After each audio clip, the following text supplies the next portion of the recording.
আপনি কি জানেন কোন ফল খেলে মুখের দুর্গন্ধ দূর হয়? কোন ভিটামিনের অভাবে রাতকানা রোগ হয়?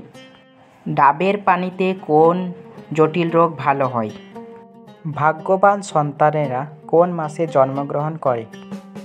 এরকম মজাদার প্রশ্নের উত্তর জানতে ভিডিওটি শেষ পর্যন্ত দেখুন। তো চলুন ভিডিওটি শুরু করি। প্রিয় বন্ধুরা, আজকের ভিডিওর প্রথম প্রশ্ন, কি খেলে মুখের দুর্গন্ধ দূর হয়? কলা, লেবু, ডালিম নাকি কফি? সঠিক উত্তরটি জানলে এখনই কমেন্ট করুন।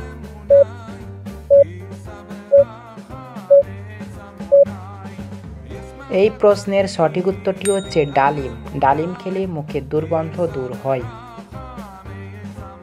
পরবর্তী প্রশ্ন, কোন ভিটামিনের অভাবে রাতকানা রোগ হয়?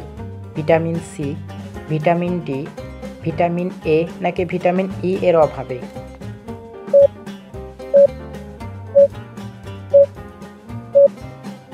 উত্তর হচ্ছে ভিটামিন এ এর অভাবে রাতকানা রোগ হয়।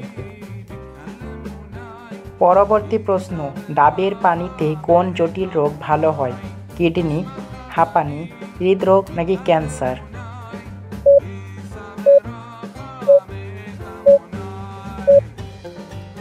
উত্তর, কিডনির সমস্যা দূর হয় ডাবের পানি খেলে। বলুন তো, ভাগ্যবান সন্তানেরা কোন মাসে জন্মগ্রহণ করে?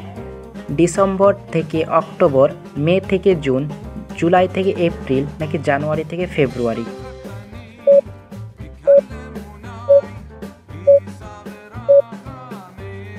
সঠিক উত্তরটি হচ্ছে জুলাই থেকে এপ্রিলের মধ্যে বেশিরভাগ ভাগ্যবান সন্তানেরা জন্মগ্রহণ করে। আজকের ভিডিওর শেষ প্রশ্ন, কোন ফল ফ্রিজে রাখলে সেটি বিষে পরিণত হয়? আনারস, তরমুজ, আপেল নাকি কমলা?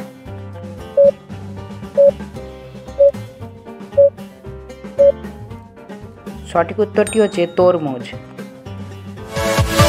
Yeah.